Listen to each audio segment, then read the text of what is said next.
The morning sunlight poured softly over the city as if trying to warm a world that had forgotten how to be gentle. On a quiet street corner near an old community park, a man named Ryan Hale pushed a worn-out stroller with one hand while holding a grocery bag in the other. He looked like someone carrying far more than just physical weight. His tired eyes, unshaven jaw, and slow steps revealed months of silent battles. Ryan was a single dad, doing everything he could to raise his 4-year-old son, Mikhail, after life had come crashing down around him. He had lost his wife unexpectedly, his job shortly after, and now worked long shifts at a small repair shop. Every smile he gave his son cost him strength he didn't have, yet he gave it anyway, because Mikhail was all he had left. But just as Ryan reached the park gate, something happened that froze him in place and changed his entire day, maybe even his life. A fragile voice trembled behind him, shy but desperate, as if it had been swallowed and released 100 times before gathering the courage. "Can you give me a hug, please?" And standing there was a little girl, thin, dusty, and alone, looking up at him with eyes full of fear, hope, and a sadness far too heavy for her small shoulders. If you believe in kindness, second chances, and the gentle power of compassion, take a moment to like, comment, share, and subscribe to Dreams Journal. Your support helps stories like this reach more hearts that need them. Ryan blinked, unsure if he heard correctly or if exhaustion was playing tricks on him. The girl looked no older than 8. Her clothes were faded, her hair unevenly tied, and her backpack was nearly falling apart. But it was her expression, quiet, trembling, waiting, that pulled something inside him loose. He gently knelt down, keeping his voice soft, trying not to frighten her. Though he didn't ask questions at first, his heart beat with worry. The girl's name, he later learned, was Liva. She lived nearby in a small rented room with her mother, who worked multiple jobs and often came home late. Liva had learned early what loneliness felt like. She told him she saw him at the park often with his son.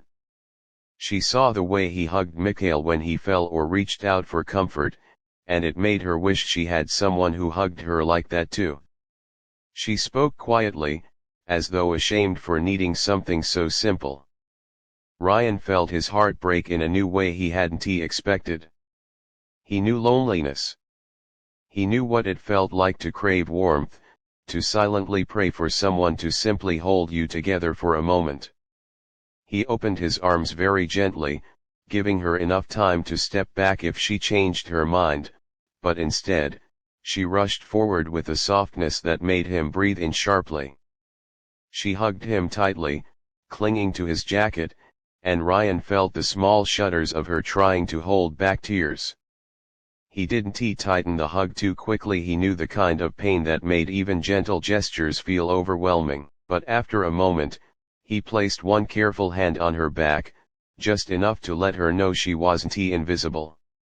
As the day went on, Mikhail played nearby while Liva sat with Ryan, slowly beginning to smile. She didn't talk a lot, but her eyes brightened every time Mikhail shared a toy or pulled her into a game. At one point, when they sat on a bench near the sandbox, she whispered that she didn't want to go home yet because the room felt too quiet. Ryan understood all too well. He had spent nights after his wife's passing sitting with silence that felt colder than winter. So he stayed with her. He let her talk. He let her laugh when she could, and he let her be quiet when she needed. He offered kindness like a warm blanket, not too heavy, not too forced, but enough. As days passed, Liva kept returning to the park at the same time. She wasn't asking for hugs anymore. She came for company, for the simple comfort of being acknowledged and spoken to with gentleness. Ryan found himself looking forward to her visits too. Mikhail adored her, calling her Big Sis Liva. Their small group of 3 slowly became a soft little world of shared moments, simple joys, and healing that none of them realized they needed so badly. One afternoon, as bright daylight filtered through the trees in soft beams, Liva finally opened up about her life. Her mother loved her deeply but worked so many hours that they barely saw each other. She didn't blame her mother for it, but she admitted that some days she felt like she was fading, like no one noticed her. That was the day Rayan realized something important. Sometimes, being kind doesn't mean saving someone, it means reminding them they matter long enough for them to save themselves. A few weeks later, Liva's mother, Mara, approached Rayan. She had heard from neighbors how he had been spending time with her daughter.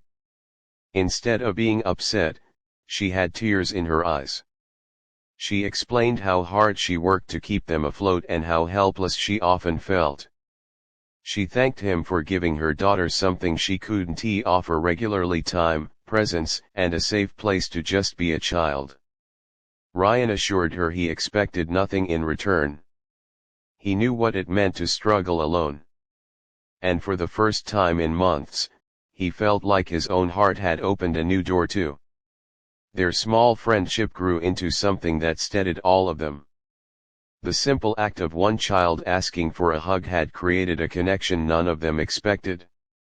Rayan found healing in helping someone else heal. Liva found comfort in knowing she wasn't alone. Mara found relief in knowing someone cared for her child when she couldn't be there. And Mikhail found a big sister figure who made his days brighter.